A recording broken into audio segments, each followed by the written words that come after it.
Jump straight into the numbers here, and these are just 4 of the recent commissions of inquiry. You've got the Marikana Commission, cost us 157 million rand.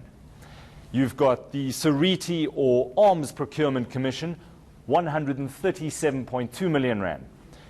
The Fees Commission, that cost us just over 56 million rand. And lastly, the Claassen Board of Inquiry looking into Ria Piecha's fitness to hold office, just over 14 million rand.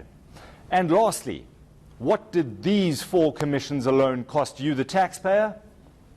364.8 million rand. The Seriti Commission is particularly notorious. It was meant to take 2 years and cost 40 million rand.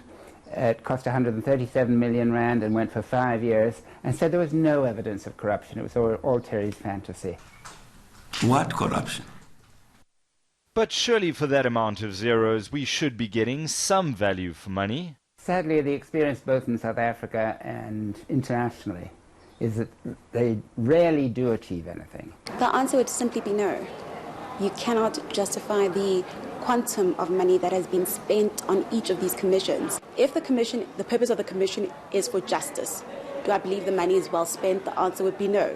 There's not enough skepticism about commissions of inquiry. I think that I fear that the expectations of the South African population, I don't know where this quaint regard for and confidence in commissions of inquiry come from. I think they should be more sceptical, and they should get their expectations in line with what commissions of inquiry can do and can't do. So we smelled a rat from day one, and as I say, the Seriti Commission was a complete farce.